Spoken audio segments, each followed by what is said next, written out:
Apparel encourages more kids to attend HBCUs. Before we could attend any university or college, these schools were the only place that we could receive an education. That looks cool. I want a shirt like that. What school is that? It encourages the kids to learn about HBCUs when they see people wearing it. My name is DC Apparel. I'm the founder of DC Apparel here in Houston, Texas. And Danicia Abate joins us this morning. Hello there. Good morning. All right. No surprise to see you in that space of entrepreneurship because it kind of was part of your life growing up. You grew up in Pleasantville neighborhood. Grandma's house was where you all gathered. Absolutely. Every day. We always had a ton of visitors coming through Big Mama's porch. What, Big Mama's porch? What are some of your earliest memories of that? Big Mama made food for everybody. I can remember on Sundays, she would fry chicken and people would come over after church and we would eat and gather. We had barbecues in the backyard with Pop. I wish I knew weekends. what Big Mama's house was growing up. A lot of people knew where that house was growing up. You also have that entrepreneurial spirit. It's always been with you. You sold t-shirts in high school, candy from your backpack, hair products in college, and started a trucking company with your dad. And that was probably all before you were 15 years old. Where did that spirit come from? I think it came from wanting more. Just growing up as a little kid and just wanting more than what you had access to. And you knew that no one was going to just give it to you. I had to work hard for it. So I've always had an entrepreneurial spirit. I always knew that if I wanted more, I was going to have to get it myself. When you headed off to college, what were you intending to do? Initially, I was in the nursing program, to be honest with you. Everybody was like, be a nurse, it's a lucrative career. I took anatomy and physiology. We started using cadavers, and I said, I'm out of here. You're done, you're done. I'm out of here. Send me to the business school. You went to an HBCU. Of course, the illustrious Tuskegee University. Yeah, and for people who aren't aware of what those colleges are and universities, explain that to them. Historically, black colleges and universities are schools that took black people first. We weren't allowed to go to schools like University of Texas. Because of segregation. Of course, and so that's why they developed things like Prairie View A&M University, Texas Southern here in Houston, Tuskegee University in Alabama. Yeah. Where did your inspiration come from because there's already apparel out there for those schools, but Damon John was on the show years ago and somebody said, how do we come up with new ideas? He goes, don't get obsessed with new ideas. Get obsessed with making old ideas better. Correct. So there was a gift shop across the street from Tuskegee University's campus that sold some of the most unique HBCU pieces, of course, Tuskegee pieces. And the owner of the store, Mr. Felder, was a professor at Tuskegee University. He taught dressmaking. And he designed his own apparel and accessories. So when he closed, I wasn't able to get that cardigan that I always wanted in undergrad that I could now afford, but it wasn't available. So I decided to create my own cardigan, and now we have. And everybody asked you, like, where'd you get that? Where'd you get that? Yes, of course. And so now we have cardigans for a multitude of schools. Yeah, and here's the other thing you did, because a lot of times when you get like the commercial, apparel, it's cut like for a guy's body. It's very boxy. It's not very. Yes. I'm very girly, so a lot of the things are inspired by what I wanted to see on the market. We have things like, it's not displayed today, but a bra and short sets, and that clearly was for women. And I do a lot of things in crop. All of my jackets are going to have a crop version. Oh, look at that. Because of my short torso. I'm right there with you. Okay, a portion of the sale also goes back to participating universities. Yes, so we pay royalties on all of our licensed HBCU gear.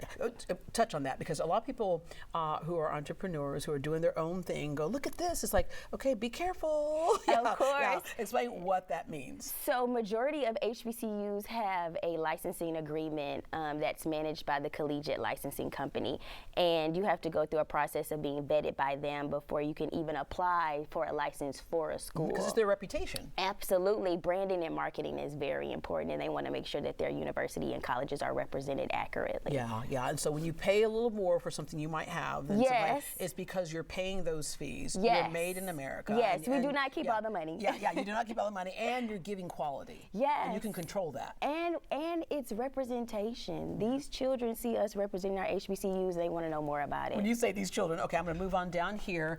You have on your display, getting them started early to be in a college frame of mind. Of course. You've got like right down here, to the right of me, to probably screen left, this made for kids. Of course. My son wears these jackets. My nieces, my nephews, my friends' kids. You have to start your kids young. Train them up right. Let them know where they're going. They're going to a HBCU. Well, and here's the thing. If you're wearing a brand, like which we all do, we get those brands out and go, oh, look at my brand. Exactly. Why not something that you can actually take possession of and reflect a goal that you might have? And our community benefits from it as well. Yeah, all right. As far as entrepreneurship goes, so many times people say, God, I just want to jump off the curb and I want to start my own business. And there's different ways to do that. If you've prepared to jump off that curb and not fall and break your foot, that's one thing. But if you can't quite yet leave that 9 to 5 with the benefits package, you find a way to do both. And that's what you're doing. Yes. You're balancing, you're spinning some plates. Yes, I am a ERP business solutions architect by day, and I do this. Wait, say that again. You are a ERP business solutions architect. What is that? So we build systems for supply chain. Okay. I work for a defense contractor at the moment, so we're building new infrastructure for a transformation program. So when you first started this whole project here and thought, okay, how do I balance both? Your best advice for people who are asking the same question right now? Take your time. Start slow, and don't be afraid to fund your business with your 9 to 5. Yeah. A lot of people just want to quit, and they want to jump full on into entrepreneurship. Or quit and go get a big loan that they might not be able to pay back. Ooh, yes, let's talk about it. Yeah. You're like saying, don't take out a loan if you're not ready for that. You definitely want to make sure that your business is profitable before you do anything like that. Like us opening up a brick and mortar was a huge financial especially when you project. weren't there all day. Yes, my mom actually runs the store while I work, so that's a big help. You definitely have to have a team that's there and believes in your vision in order for you to execute these things while you work something else. Speaking of your vision, that vision started on an iPad. Yes, it did. Doodling on the Notes app. Literally. Oh, and so that's what you do your designs on, right? I doodle. I draw everything from scratch. All of my mock-ups are hand-drawn. The only thing that's provided to me are school logos. Everything else you see, I sketch that by hand. And then it becomes real life. Where do you get your inspiration from of how you want it to look? TV. Movies. I like to look at a lot of vintage photos from HBCUs, the way that they used to dress on the yard, the prestige, the pride, that the excellence that they put in their wardrobe. I mean, it's inspirational. Why wouldn't you want to wear a cardigan to class? Yeah. It looks great. There's just and it was back nostalgia. At a time where people used to dress a little differently. They which did. Is very, my mom, but you know, like, at Tuskegee University, we were always sharp on the yard. When you went to the grocery store, you were sharp, absolutely. right? we put it on when we're on the yard. on the yard. And the other thing that you're able to do is to kind of tweak how you would do things. Like, for example, this right here. Yellow on a lot of African American skin. Some people it's great on. Some people it's not as great on. But here's the option to do the off-white and then put the yellow colors. And this is actually one of my favorites. Yeah. But this way you can tweak what color is going to be prominent on someone's skin so they can pick what looks best on them. And you don't have to pick colors that you feel like don't look good. Like everybody doesn't look good in the powder blue. But if you put it on something else, it brings out the color. It's my favorite color. Yeah, okay, we're good with the powder blue. All right, I know people ask you this all the time. They go, okay, so you have the representation for the schools.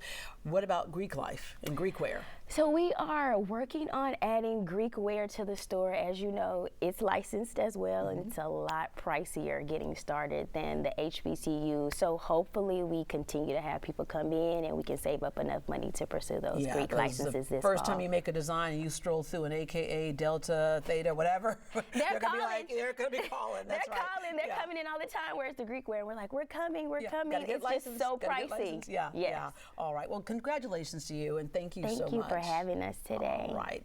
For the full Cadillac Shaping Houston story featuring Denicia Abate, log on to shapinghou.com. And to learn more about DC Apparel, visit deniciascrafts.com, because you started as doing craft things, right? Yes. So deniciascrafts.com, and you will find DC Apparel.